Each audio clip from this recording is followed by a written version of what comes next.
तो आइए चलते हैं क्लास 10 चैप्टर पॉलिनोमियल एक्सरसाइज 2.2 के क्वेश्चन नंबर 1 के 5th पार्ट के ऊपर।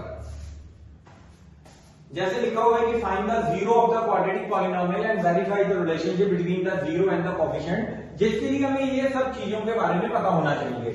जैसे मेरे पास क्वेश्चन दिया हुआ है t² - 15 जो 5th पार्ट है क्वेश्चन नंबर 1 का।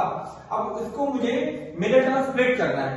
अब मिनट में स्प्लिट करने के लिए मेरे पास में स्टैंडर्ड इक्वेशन का होना जरूरी होता है, तो दैट मींस कि इसकी मिनट में स्प्लिट नहीं हो सकती।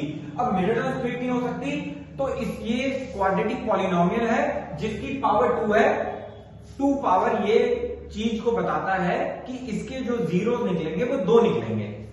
तो कैसे निकलेंगे, यानी इसका स्क्वायर है तो मुझे इसको भी स्क्वायर के अंदर कन्वर्ट करना है, जिसका मतलब रूट में कन्वर्ट कर दिया।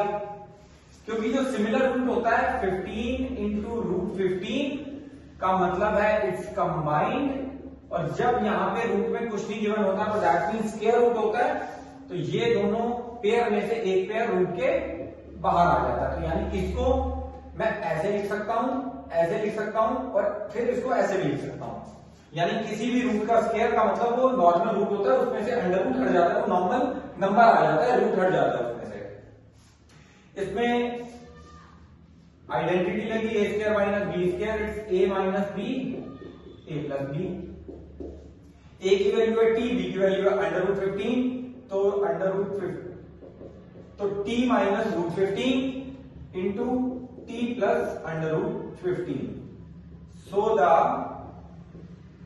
जीरोस आर, साइन चेंज हो जाएगा, √15 साइन चेंज हो जाएगा -√15, जिसको मैंने बताया है कि आप RW रफ के अंदर ऐसे भी निकाल सकते हैं। t - √15 = 0, t प्लस √15 = 0, यानी t की वैल्यू आ गई √15 और t की वैल्यू आ गई -√15।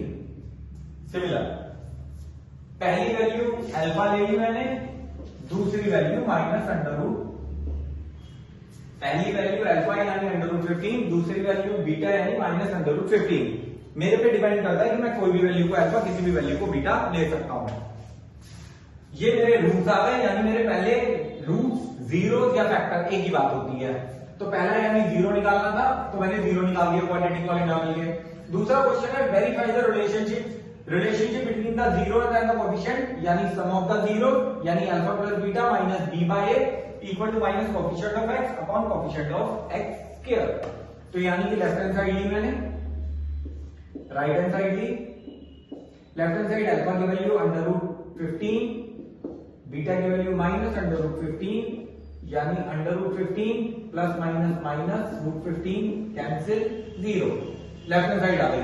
राइट हैंड साइड के लिए मेरे को इस क्वेश्चन को स्टैंडर्ड फॉर्म में कन्वर्ट करना था। कन्वर्ट करते हैं, t², वेरिएबल के नीचे वेरिएबल, टर्म के नीचे टर्म, 15, यहां पे कुछ नहीं है 0t, यहां पे कुछ नहीं है तो 1।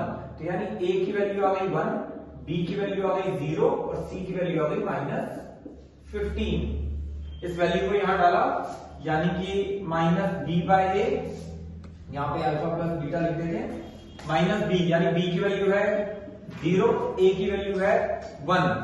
0 को किसी भी टर्म से जब भी हम डिवाइड करते हैं तो हमारा आंसर हमेशा 0 आता है। So left hand side equal to right hand side, hence verified लिखना जरूरी है। ये हमारी पहली वेरिफिकेशन हो गई है। दूसरी verification, product of the zero, that means equal to alpha into beta equal to c by a। c का मतलब है कांस्टेंट नंबर, a का मतलब है coefficient of x square. Again left hand side ले लेते हैं, राइट हैंड साइड ले लेते हैं। लेफ्ट हैंड साइड है alpha into beta, right hand side है c by a। Left hand side alpha into beta, alpha की वैल्यू थी √15, बीटा की वैल्यू थी -√15। √15 को √15 से मल्टीप्लाई किया, 15 और माइनस तो ऑटोमेटिकली था ही। c की वैल्यू है -15, a की वैल्यू है 1, then I will get the same value in both the sides, left hand side and right hand side are equal, therefore left hand side equal to right hand side, hence verified।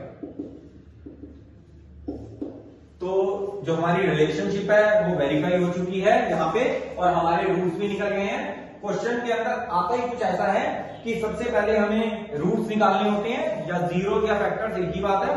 फिर जो हमारे zero निकलते हैं उससे हमें verify करनी होती है रिलेशनशिप को जीरोस और कोएफिशिएंट के बीच में। तो होप ये वीडियो आपको पसंद आया होगा। अगर ये वीडियो आपको पसंद आया हो तो वीडियो को लाइक, शेयर और सब्सक्राइब जरूर कर दीजिएगा। मिलते हैं नेक्स्ट वीडियो के अंदर। Thank you.